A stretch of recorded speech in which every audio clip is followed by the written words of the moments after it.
શ્રી ગણેશાય નમઃ. કૃષ્ણ કનૈયા લાલ કી જય. ભાગવત ભગવાનની જય. સ્કંદ ત્રીજો. પૃથ્વી ઉદ્ધારક વરાહ ભગવાન અને હિરણ્યકશિપુનો જય કે પરાજય રહિત તથા દેવોને શોભિત કરનારું યુદ્ધ. અહીં હવે વર્ણવાસી. મૈત્રી મુનિવર કહે, હે વિદુરજી, વરુણદેવના વચનો સુણીને એ ઉચ્છા છડો દૈત્ય કૂતરાથી વીંટાઈને તું રણશૈયામાં સૂઈશ. એ વચનની અવગણના કરીને નારદ પાસેથી ભગવાનની ગતિને જાણીને ઉતાવળે રસાતળમાં ગયો. ત્યાં તેણે પોતાના દાઢ વડે પૃથ્વીને ઉંચકીને ઉપરના ભાગે લઈ જતા લાલ નેત્રોથી શોભતાને હિરણાક્ષની ક્રાંતિ હરતા શ્રી વિષ્ણુ ભગવાને દીઠા. પછી તેણે મસ્કરીયુક્ત હાસ્ય કર્યું. તેના હસવાનું કારણ એ કે હિરણાક્ષ પોતાની યુદ્ધની ખણજ કામના પૂર્ણ કરવાને માટે કોઈ મહાયોદ્ધાની શોધમાં જ હતો. ત્યારે તેણે એ વનચર પશુ સામાન્ય પશુ નિહાળ્યું, તેથી તેને હાસ્ય આવ્યું. તેણે વચન મૃગ એવું નિંદાજનક વચન ઉચ્ચાર્યું. ઓહો, આ વન ગોચર એટલે કે જલશૈયા પર પોઢનાર શ્રી વિષ્ણુ છે, કે જેને યોગીઓ શોધતા રહે છે. તે મૃગ તે ભગવાનના મને દર્શન થયા. હું કેવો ભાગ્યશાળી! પણ આ જંગલી પશુ અહીં જળમાં ક્યાંથી? એવી હાંસી કરીને તે ભગવાનને કહે, અલિયાએ અજ્ઞાની, તારી દાઢમાંથી આ પૃથ્વીને મૂકી દે. બ્રહ્માજીએ એ પૃથ્વી તો અમને રસાતાળવાસીઓને અર્પણ કરેલી છે. અહીં આવ, ઓ ભૂંડના આકારધારી અધમ દેવ! મારી નજર સમક્ષ તો તું આ પૃથ્વીને લઈને પાધરો જઈ શકશે નહીં. હિરણાક્ષના આ વચનમાં સ્તુતિ રહી છે. હે શ્રેષ્ઠ દેવ, તમે મારો અનાદર કરીને આ પૃથ્વીને લઈ જશો તો પૃથ્વી સહિત અમારું સર્વ મંગળ સમસ્ત રાજ્ય તમે મેળવશો, એમાં કોઈ શંકા નથી. તો એ અમારા કૃપા કરીને પૃથ્વીને અહીં જ મૂકી દો. આપે તો માત્ર લીલાપૂર્વક જ વરાહરૂપ સ્વીકાર્યું છે. તને અમારા વેરી દેવતાઓએ અમારો નાશ કરવાને આવો હષ્ટપુષ્ટ હટ્ટોકટ્ટો બનાવ્યો છે. તેથી તો તું કપટ આચરીને અસુરોનો નાશ કરે છે, જય પ્રાપ્ત કરે છે. તારામાં માત્ર યોગમાયા જ છે. તેના બળ સિવાય તો તું અલ્પ બળવાળો જ છે. હે મૂઢ, આજે તો હું તારો વિનાશ કરીને મારા સગાના દુઃખ શોક દૂર કરીશ. મારી આ ગદા છૂટશે કે તારું મસ્તક ભાંગી જશે અને તું તત્ક્ષણ મૃત્યુ પામશે. પરિણામે જે દેવો તથા ઋષિઓ તને બલિભાગ આપે છે તે બધા જ આ જગતમાં જીવતા રહેશે નહીં. શત્રુ હિરણાક્ષના કટુ વચનોથી શસ્ત્રોથી પીડિત ભગવાન દાઢ પર રહેલી પૃથ્વીને ભયગ્રસ્ત થયેલી જોઈ જળમાંથી બહાર નીકળ્યા. તરત જ દૈત્ય હિરણાક્ષ ભગવાનની પાછળ દોટ મૂકી વ્રજ સમાન ગર્જના કરતા દૈત્ય કહે, નિર્લજ્જ નીચ પુરુષોને શું નિંદે છે?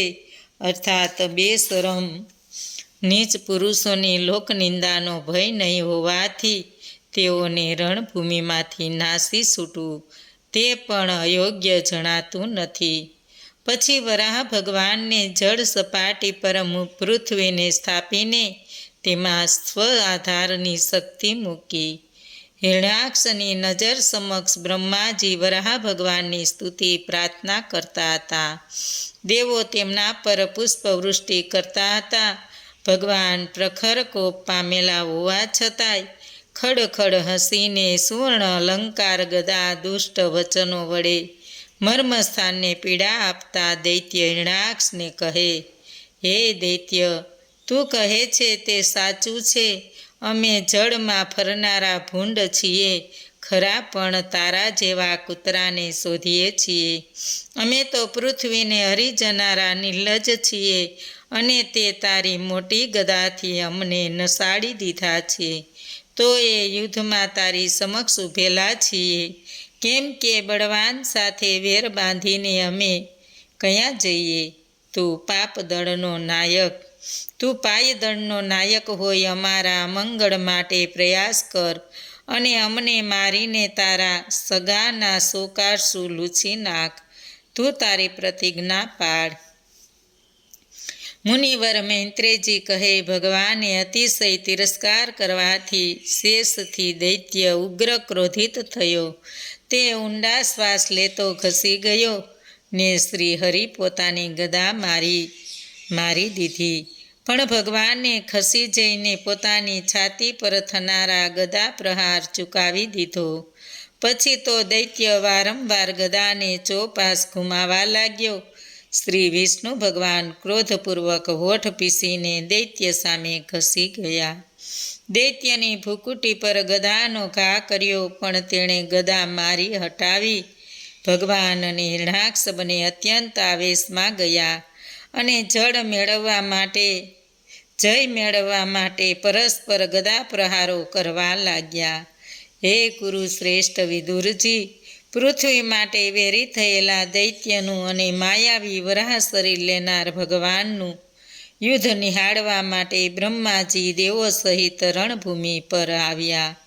સુરવીર અજીત પરાક્રમી દૈત્ય હિરણાક્ષને જોઈને આદિવરાહ શ્રી હરિને કહ્યું. બ્રહ્મદેવ કહે, હે પ્રભુ, આ અસુર દેવોને, બ્રાહ્મણોનો, ગાયોનો તથા નિર્દોષ પ્રાણીઓને ભય પેદા કરનાર દુષ્કર્મી અપરાધ છે. તેણે મારી પાસેથી વરદાન મેળવ્યું હતું, તેથી તે હવે બધા લોકમાં કંટકરૂપ થઈને ઘૂમે છે. હે ભગવાન, હવે આ મહાદુષ્ટાત્માને સર્પની જેમ રમાડો નહીં.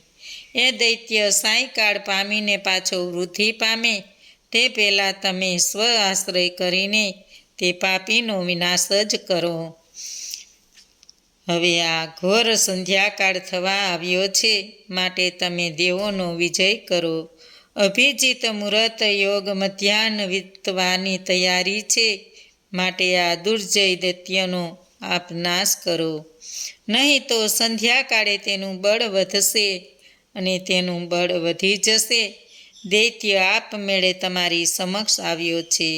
તેને મારીને દેવોને તથા પ્રજાને ભયમુક્ત કરીને સુખી કરો. પ્રભુ મૈત્રેય ઉવાસ. બ્રહ્મદેવની પ્રાર્થના સ્તુતિથી વરાહ ભગવાને હિરણાક્ષનો યોગ્ય પ્રસન્નીય વધ કર્યો. એની કથા હવે કહેવામાં આવશે. મૈત્રેય મુનિવર કહે છે, બ્રહ્માજીના વચન સુણીને ભગવાન ખુલ્લા મનથી ખૂબ હસ્યા. પછી તેમણે તે વચનને માનીને હિરણાક્ષને જડવા પર ગદા પ્રહાર કર્યો. તે એટલો સખત પ્રહાર હતો કે ભગવાનના હાથમાંથી ગદા છૂટીને ચક્કર ફરીને ભોંય પર પડી. જો કે દૈત્યને ભગવાન પર પ્રહાર કરવાની એ ઉત્તમ તક હતી, છતાં તેણે યુદ્ધ કર્મ અનુસાર આયુધ રહિત ભગવાન પર ઘા કર્યો નહીં. છતાં તેમણે પ્રભુને કોપિત કરવા માંડ્યા. ભગવાનના હાથથી ગદા પૃથ્વી પર પડી ગઈ. તેને કારણે સર્વત્ર હાહાકાર મચી ગયો. દૈત્યો યુદ્ધ ધર્મનું પાલન કર્યું તે જોઈને ભગવાનને તેની પ્રશંસા કરી.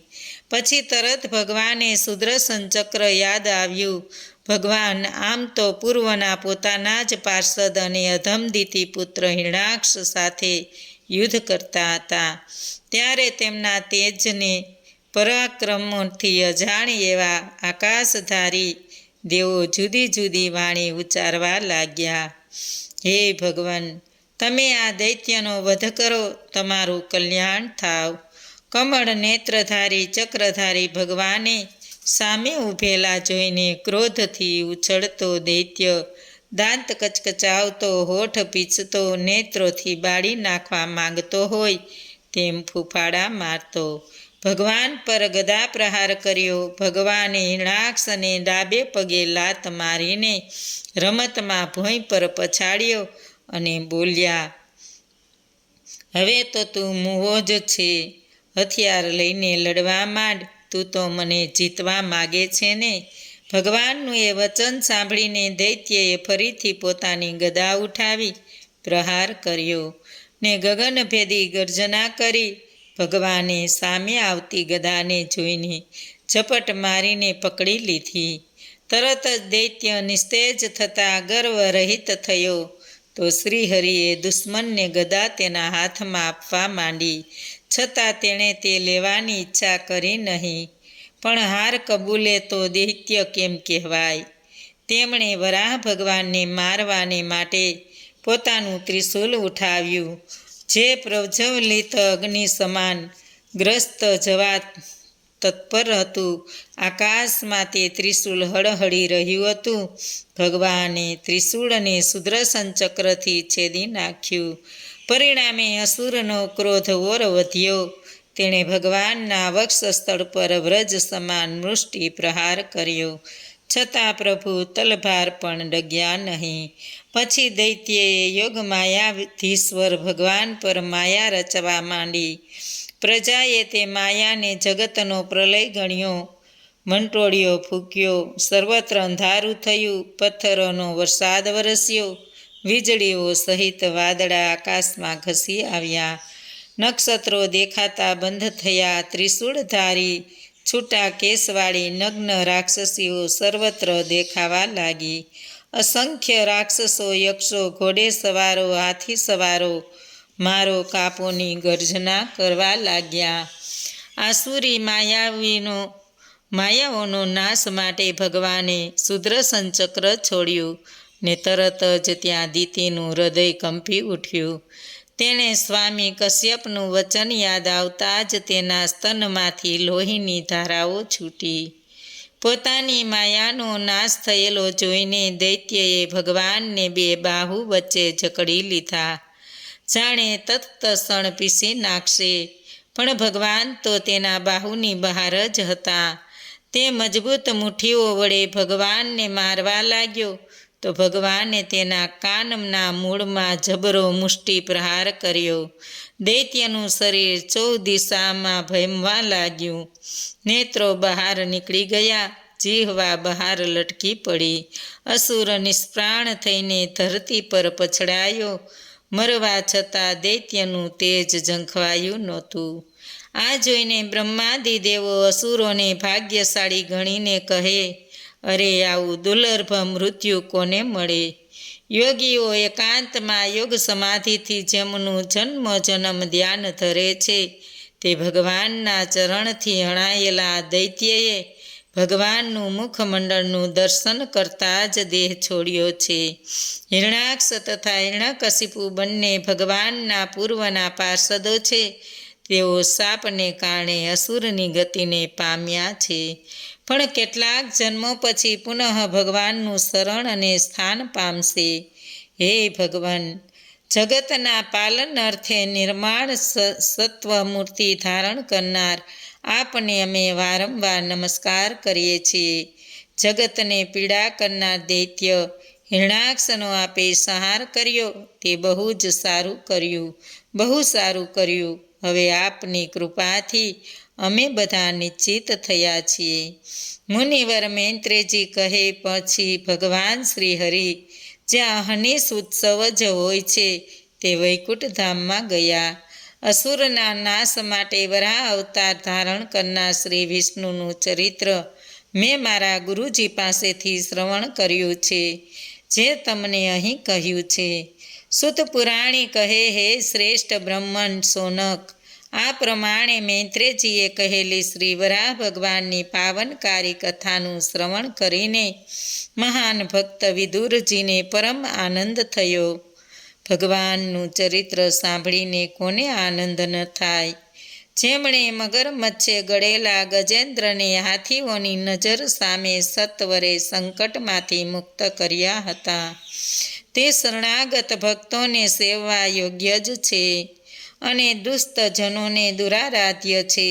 તે ભગવાનને કયો કૃતજ્ઞ નહીં સેવે? જે મનુષ્ય પૃથ્વીના ઉદ્ધાર અર્થે વરાહ અવતાર લેનાર શ્રી હરિનું હિરણાક્ષ વધ નામનું મહાન લીલા ચરિત્ર સાંભળે, ગાય તે માનવી બ્રહ્મહત્યાના પાપથી પણ મુક્ત થાય છે. હે વિદુરજી, અત્યંત પવિત્ર, સ્વર્ગ આપનાર, ધન યશ દેનારું, પ્રાણ ઇન્દ્રિયોનું રક્ષણ કરનાર, યુદ્ધભૂમિમાં શૌર્ય વૃદ્ધિ કરનારું ઉત્તમ ચરિત્ર જે કોઈ સાંભળે તે અંતે તંતે શ્રી હરિને પામે. શ્રી શુક ઉવાસ.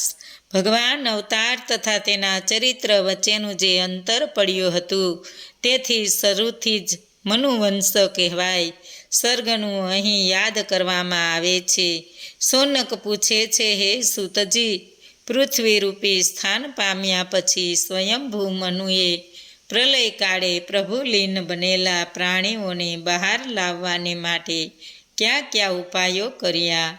વિદુરજી, મહાન ભગવદ ભક્ત બનેલા પ્રાણીઓને બહાર લાવવાને માટે એ કયા કયા ઉપાયો કર્યા હતા ને શ્રી કૃષ્ણ ભગવાનના મિત્ર હતા, જેમણે પ્રભુની સલાહની અવગણના કરવાથી આ શ્રી કૃષ્ણનો મહા અપરાધી છે એમ ગણીને મોટા ભાઈ ધૃતરાષ્ટ્રનો દુર્યોધન વગેરે પુત્રો સહિત ત્યાગ કર્યો હતો. વિદુરજી વ્યાસજીના પુત્ર હોવાથી તેઓનું વ્યાસજી કરતાં કંઈ ઓછું મહત્વ નહોતું. તે પણ શ્રી કૃષ્ણના જ આશ્રિત હોવાથી શ્રી કૃષ્ણ ભક્તોને અનુસરનારા હતા. તીર્થયાત્રાઓ કરીને પાપરહિત થયેલા વિદુરજીએ ગંગા દ્વારમાં બિરાજેલા મૈત્રેયજી પાસે જઈને શું પૂછ્યું? બંનેની વચ્ચે શ્રી હરિકથા જ ચાલેલી છે, માટે તે હરિકથાઓ અમને કહી સંભળાવો. શ્રી હરિનું કથા અમૃત પીનાર કોણ તેનાથી સંતુષ્ટ થાય? શૌનકાદિક મુનિવર્યો રોમહર્ષણના પુત્ર સૂતજીને નૈમિષારણ્યમાં પ્રશ્ન કર્યો. ત્યારે જેમનું મન ઈશ્વરમાં જ લીન હતું એવા સૂત પુરાણીજી હવે તમે સાંભળો એવો પ્રારંભ કરીને કહેવા લાગ્યા.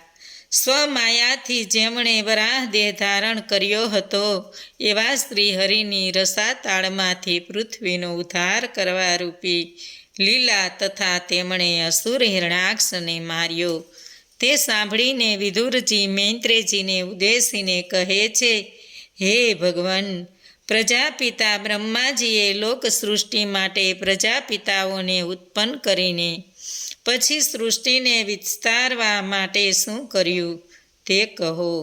મરીચી મુનિઓ અને સ્વયંભૂ મનુ થયા. તેમણે બ્રહ્મદેવની આજ્ઞાથી પ્રજાની કઈ રીતે વૃદ્ધિ કરી હતી? તેમણે પત્ની સહિત કે પત્ની રહિત સૃષ્ટિ રચી હતી? સૌ સાથે સંયુક્તપણે જગતની રચના કરી હતી?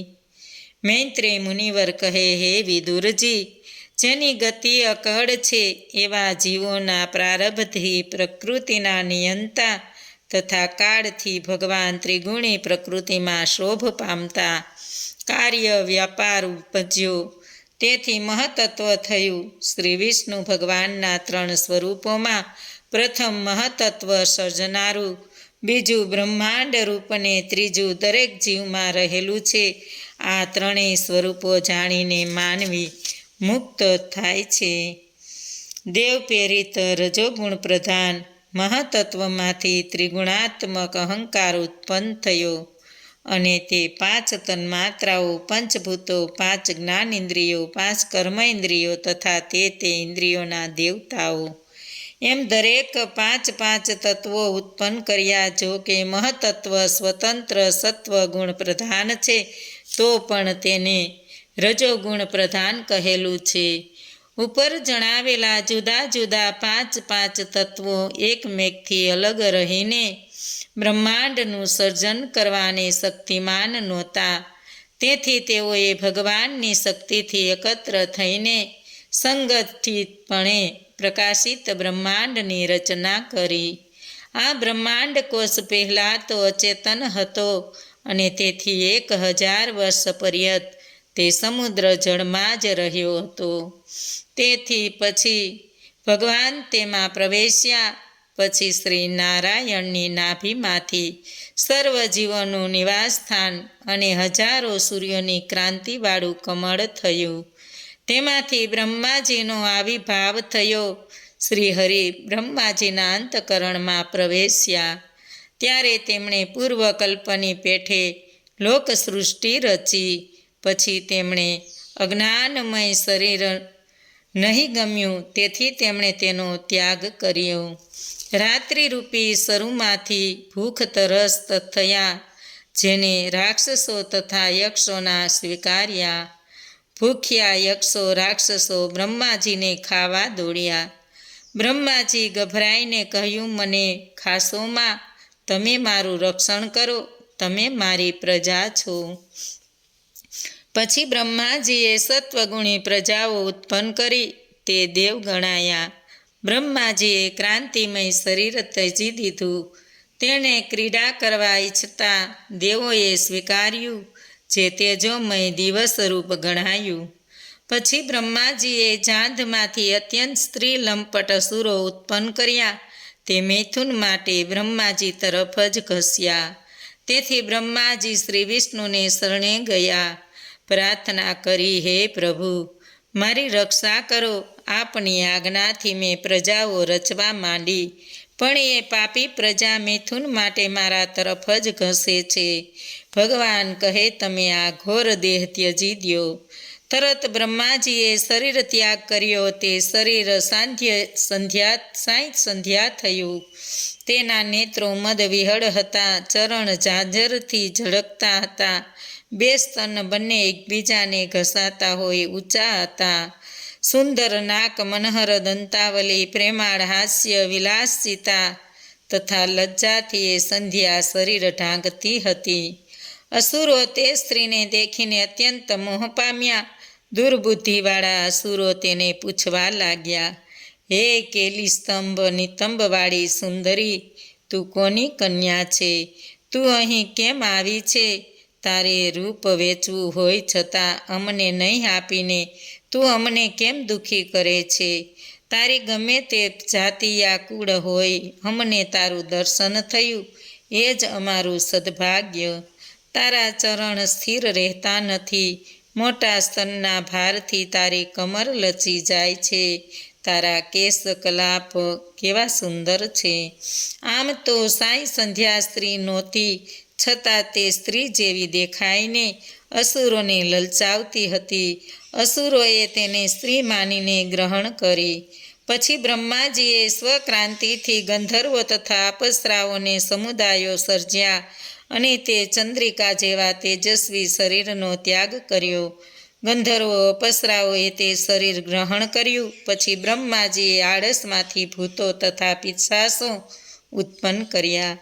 પછી તે બધાને નગ્ન અને છૂટા વાળવાળા જોઈ તેમના શરીરનો પણ ત્યાગ કર્યો. તે શરીરોને ભૂતો પિશાચોએ અંગીકાર કર્યું. જેનાથી પ્રાણીઓની ઇન્દ્રિયો પરાધીન થાય. તે નિંદ્રા ઇન્દ્રિય આદિની સ્થિતિલતાને લીધે મલિન પ્રાણીઓ, ભૂતળા વગેરે તેને ગાંડા બનાવે તે ઉન્માદ કહેવાય. પછી અજમમાં બળવાન આત્મવાળા બ્રહ્માજીએ પોતાના દ્રશ્ય રૂપથી પિતૃઓ અને સાધ્ય દેવોના સમુદાયો ઉત્પન્ન કર્યા. તેમણે બ્રહ્મદેવનું અદૃશ્ય શરીર ગ્રહણ કર્યું, જેને ઉદ્દેશીને વિદ્વાનો, પિતૃઓ તથા સાધ્યો હવ્ય અને કવ્ય આપે છે. હવ્ય એટલે દેવને ઉદ્દેશીને અપાતી બલિ અને કવ્ય એટલે પિતૃઓને અપાતો બલિ. બ્રહ્માજીએ તે પછી તિરોધાન શક્તિથી વિદ્યાધરો તથા સિદ્ધોને ઉત્પન્ન કર્યા. અંતર્ધાન શક્તિ સ્વરૂપ અદ્ભુત પ્રતિબિંબ શરીર તેમને આપ્યું. પછી તેમણે કિન્નરો સહિત કિંગ પુરુષ ઉત્પન્ન કર્યા. પછી તેમના તે પ્રતિબિંબ સહિત શરીર તજી દીધું. તેને કિન્નરો તથા કિંગ પુરુષોએ ગ્રહણ કર્યું. તેથી તેઓ પ્રાતકાળે સ્ત્રી પુરુષના યુગલ રૂપે મળીને બ્રહ્માજીના પરાક્રમોનું ગાન કરે છે. પછી સૃષ્ટિ રચવા છતાં તે વૃદ્ધિ નહીં પામી. ત્યારે હવે આ સૃષ્ટિ કેમ વધે એવી ચિંતાથી બ્રહ્માજી સૂઈ ગયા. ક્રોધિત થઈને તેમણે શરીરનો ત્યાગ કર્યો. હે વિદુરજી, એ તજેલા શરીરમાંથી જે વાળ ખર્યા તે સર્પો થયા. એ શરીર તજતી વખતે બ્રહ્માજીના પગ વગેરે અવયવો લાંબા ટૂંકા કર્યા હતા. તે શરીરથી ઉત્પન્ન થયા તે સર્પો કહેવાયા. ફેણને લીધે તેમની ડોક વિશાળ થઈ તે ઘણા ક્રૂર થયા. પછી બ્રહ્માજીએ આત્માને કૃત્ય માનીને મનુઓનું સર્જન થયું. મનુઓને પોતાના શરીર આપ્યું. પહેલાં ઉત્પન્ન થયેલા દેવોએ મનુને જોઈને બ્રહ્માજીના વખાણ કર્યા. અહો હે જગત સ્રષ્ટા, આપે મનુઓને સર્જ્યા તે ઘણું જ સારું કર્યું. આ મનુઓની સૃષ્ટિમાં અગ્નિહોત્રાદિ બધી ક્રિયાઓ રોજ ચાલુ રહેશે, જેથી અમે સૌ સાથે અમારું હરિભાગરૂપ અન્ન ખાઈશું. પછી બ્રહ્મદેવ તપ, ઉપાસના, વૈરાગ્ય, યોગ અને ઐશ્વર્યાદિ સમુદાદિ યુક્ત થઈ જીતેન્દ્રિય થઈને પોતાના પ્રિય ઋષિઓ સર્જ્યા. તેમણે બ્રહ્મદેવે પોતાના શરીરનો એક અંશ આપ્યો. તેમાં તપ, વૈરાગ્ય, સમાધિ, ઉપાસના વગેરે હતા. બોલો કૃષ્ણ કનૈયા લાલ કી જય. ભાગવત ભગવાનની જય. આજનું ભાવપુષ્પ શ્રી કૃષ્ણ અર્પણ.